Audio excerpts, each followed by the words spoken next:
Hello students. आज हम पढ़ने वाले हैं क्लास 9th यूक्लिड की ज्यामिति के परिचय का 17वां और आखिरी भाग। इससे पहले हम एनसीईआरटी के सभी क्वेश्चंस कंप्लीट कर चुके हैं और आज हम करने वाले हैं एनसीईआरटी का उदाहरण नंबर 1 और 2। दो ही उदाहरण है एनसीईआरटी में, आज हम इन दोनों को कंप्लीट कर देंगे और ये चैप्टर कंप्लीट हो जाएगा। शुरू करते हैं। हमारा पहला उदाहरण जो है, यदि ए बी और सी एक रेखा पर स्थित तीन बिंदु हैं, जैसे ये दिया गया है आकृति में, इसको देखेंगे, और बी बिंदुओं ए और सी के बीच स्थित है। बी जो बिंदु है वो हमारे पास ए और सी के बीच में कहीं आ रहा है, कहीं भी बीचों बीच नहीं बोला, मध्य बिंदु नहीं बोला, उसके बीच में कहीं आ रहा है जैसे आकृति में दिया गया है। तो सिद्ध हमें करना है कि ये जो ए बी और बी सी है ये पूरा ए सी बना रहा है, ये हमें सिद्ध करना है। ठीक है, अगर मैं यहाँ पे अब ए सी की बात करूँ, यहाँ पे अगर मैं ए सी की बात करूँ तो क्वेश्चन को देख के हमें पता लग रहा है कि ए बी जमा बी सी है ना, ये मिलके यही बना रहा है। तो मतलब कि ये दोनों आपस में क्या है, समपाती हैं। समपाती रेखाएं, समपाती रेखाएं कौन सी, मतलब कि कोइंसिडेंट लाइंस भी बोलते हैं हम, कोइंसिडेंट लाइंस,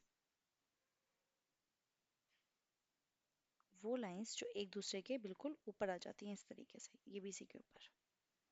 ठीक है, तो ये हमारे पास एक दूसरे के संपाती हैं, तो हम क्या कह सकते हैं, एक दूसरे के बराबर भी है, क्योंकि इसी से बन रहा है, क्योंकि दो बिंदु से होकर एक ही रेखा बन सकती है। ये हमारे पास ए सी है। ठीक है, वहीं ए बी, ये ए बी और बी के आगे सी लगा दिए, सी मिलके तो दोबारा से ए सी ही बना रहा है ना, मिलके दोबारा से ए सी बना रहा है, तो इसलिए दोनों आपस में क्या हुई, संपाती, मतलब कि कोइंसिडेंट लाइंस हो गई। ठीक है, हल देखते हैं। हल में हमारे पास है कि उपरोक्त आकृति में जो भी हमारे पास दी गई है, इस तरीके से दी है कि ये ए है, ये बी है और ये सी है। ठीक है, ए बी जमा बी सी के साथ ए सी संपाती है। साथ ही यूक्लिड का अभिकृत 4 कहता है कि वे वस्तुएं जो परस्पर संपाती हों एक दूसरे के बराबर होती हैं। अभी हमने पढ़ा था अभिकृतों में कि अगर वो दो रेखाएं एक दूसरे के संपाती होती हैं तो वो एक दूसरे के बराबर होती है, मतलब संपाती मतलब एक दूसरे के ऊपर बिल्कुल एग्जैक्ट।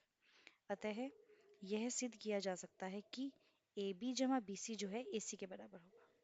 और ये ध्यान रखना है कि ध्यान दीजिए कि इस हल में यह मान लिया गया है कि दो बिंदुओं से होकर एक अद्वितीय रेखा ही खींची जा सकती है। कि अगर मैं AC की बात करूं तो यहाँ से AC हमारे पास बन गया, और अगर मैं थोड़ा अलग भी करती हूँ, ए भी हमने बना दिया पहले और फिर BC की बात कर दी गई, तो इसी को आगे बढ़ा के ये C बना दिया गया। ठीक है, तो ये छोटा बड़ा है, लेकिन अगर मैं देखूं तो ये एग्जैक्ट ऐसे ही बनेगा।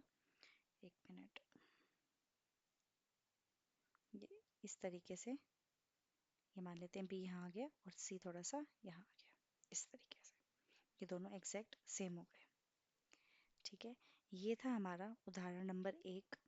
अब है हमारा उदाहरण नंबर 2, जो कि है कि सिद्ध कीजिए कि एक दिए हुए रेखाखंड पर एक समबाहु त्रिभुज की रचना की जा सकती है। कि एक रेखाखंड हमारे पास दिया है, इससे एक समबाहु त्रिभुज की रचना की जा सकती है, ये हमें सिद्ध करना है। ठीक है, तो यहाँ इसको हम देखते हैं कैसे करेंगे। सबसे पहले तो आकृति में एक रेखा दी गई है ए बी। ठीक है, जिसमें मान लीजिए कि ये हमारे पास ए बी दिया गया है। ठीक है, इसलिए हमें सिद्ध करना है कि यह एक समबाहु त्रिभुज है, कि ए बी सी एक समबाहु त्रिभुज है, ये हमें सिद्ध करना है। ठीक है, तो अब हमें पता है यहाँ पर कि ए बी और ए सी जो है, सॉरी, ए बी और ए सी जो है वो बराबर हैं, क्योंकि ये एक वृत्त की त्रिज्याएं हैं। ये दोनों आपस में क्या है, एक वृत्त की त्रिज्याएं हैं। और ऐसे ही ए बी और बी सी भी क्या है, एक वृत्त की त्रिज्याएं हैं।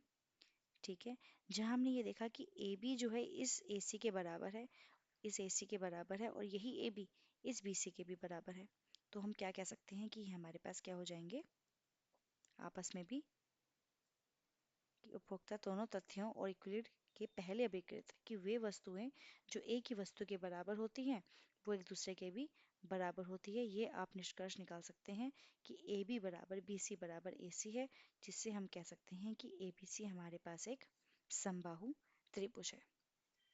ध्यान से देखेंगे इसमें कि यहाँ हमारे पास जो ये ए बी सी है, इससे बनाया गया एक ये वृत्त, इसको मैं पूरा कर दूँ तो, और यहाँ से ये बनाया गया ये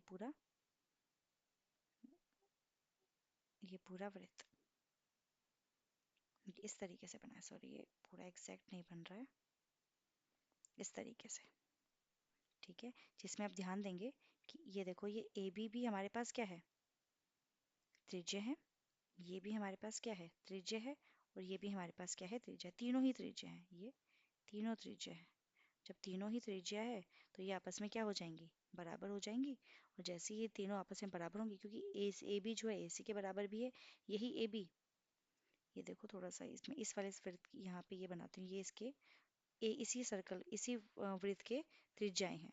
और इस तरफ भी हमारे पास ये इसी वृत्त की त्रिज्याएं हैं, जो कि दोनों देखो यहाँ पे ग्रीन वाला इस वाले के बराबर है, और ये हमारे पास ये रेड वाला इसके बराबर है। जैसे ही आपस में बराबर हुए तो हमने क्या देखा कि हमारे पास ए बी बराबर बी सी बराबर ए सी हो गए।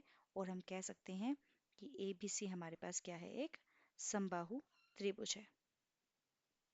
तो आज के लिए इतना ही। हमारे पास ये चैप्टर आज कंप्लीट हो चुका है। हमने एनसीईआरटी के सारे क्वेश्चंस, सारे उदाहरण और परिचय कंप्लीट कर लिए हैं। Thank you.